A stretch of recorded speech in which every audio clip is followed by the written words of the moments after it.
Hey everybody, Tim here with today's episode of Star Trek The Next Generation, Season 7, Episode 6, Phantasms. Oh god, this is a twisted episode. And it's pretty interesting. It's kind of weird, and towards the end it gets a little sci-fi-y. But overall, it's an interesting episode. It's a little twisted. So it starts with Data kind of walking through a hallway, and it's filmed in an interesting way, which, by the way, this episode was directed by Patrick Stewart, and he does a phenomenal job. I really wish he'd direct more stuff. So he's walking down a hallway, and you quickly realize that he's dreaming. And he comes across these, like, miners or construction workers or something, and they're tearing apart, like, a bulkhead. And he tries to interrupt them, and they start disassembling him. Which, real quick, it was interesting, because they pop his head off, and it's the head from Time's Arrow, where he loses his head. So that was kind of interesting.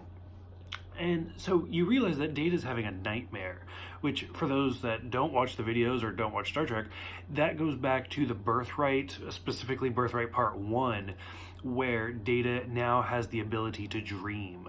And so he mentions that in the 9 months that it's been since Birthright, which I don't actually look that up, I'm curious to see how accurate that is. So in the 9 months it's been since he got that new dreaming program, he's had 111 dreams. And that's kind of interesting. So he's kind of taken off guard by this nightmare, because he's never had a nightmare, and he keeps questioning about it, and he's questioning Geordi, and he talks to Troy about it, Deanna, and there's just something's not right.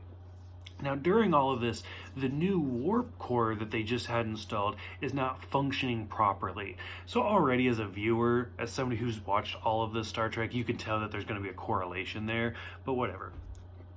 So from here, Data has his second dream, where Worf is eating a peptide cake with mint frosting, and he's in 10 forward, and so Worf's eating this cake, and he looks over at the bar, and Dr. Crusher's drinking out of a straw into Riker's head, so she's like drinking his brain.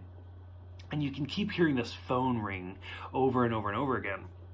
Well, he walks over, and the miners, the construction workers, are eating the cake, and it's Troy, it's Deanna.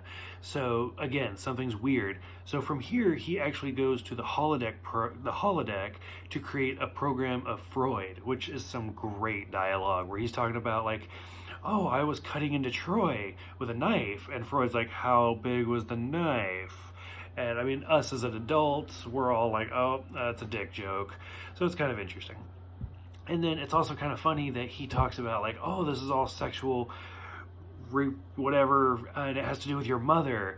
And Data's like, I don't have a mother, which, spoiler alert, like 4 episodes from now, we meet Data's mother. So I thought that was kind of funny. I wonder if they knew that was part of a plan or just kind of a coincidence.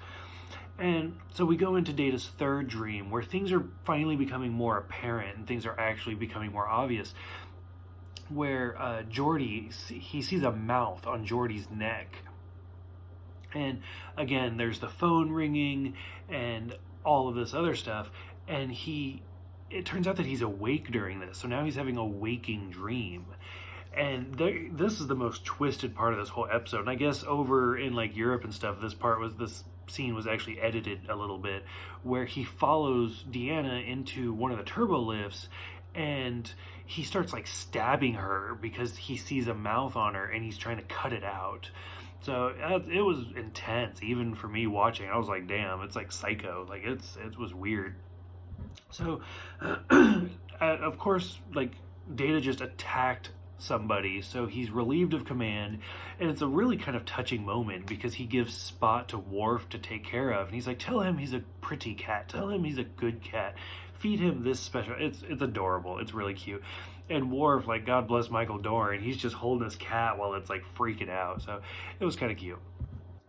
So from here, it kind of goes down the typical Star Trek storyline, where it turns out that everybody's basically infested with all of this stuff, and Riker does have one on his head, and Deanna did have one on her shoulder, and just all this other stuff, and that Data was able to see it. And from here, it's kind of interesting because we see Geordi and Picard go into the holodeck and kind of start talking to Troy, and Data gets that phone ringing, and I'm sure you guys have seen the meme. I've posted the meme in one of the comments where like Picard opens Data's stomach and he's on the phone, and then there's a little meme, and it's like, yes, I'm talking to you on my Android phone with unlimited data. It's funny, it's cute, whatever. This is the episode it comes from. And it turns out that they're like communicating, and Data like projects this noise that freaks them out, and they go away. And it's the end of the episode. Overall, like, it's a good episode. Like, the ending's just a little too neatly tied up for me, but overall, this is a creepy episode. Like, easily a Halloween episode, and it's much better done than some of the other, like, creepy episodes that they've tried to do. But overall, I liked it. Brent Spiner is amazing in this episode, as he is in everything, and I think they do a good job, and I like seeing Data dream. Like I said, when Birthright came out, it was, controversial is not the right word, it was unwelcomed, unliked, I don't know, whatever the word I'm looking for is, where Data's dreaming plot was only in part 1. It's very rare. It didn't carry over into part 2, whereas just the Worf storyline was over both parts. And a lot of people were upset because they thought Data's dreaming was interesting. And so this is kind of that part 2. And in like memory of that or whatever, to kind of make the fans happy, this is a whole episode about Data's dreaming. And it's a bitchin' episode. I thought they did a really, really good job. So for those who have seen this one, did this creep you out? Did you like it? Did you hate it? What did you think? Go ahead, let me know in the comments below. Thank you guys for everything. I appreciate every single one of you.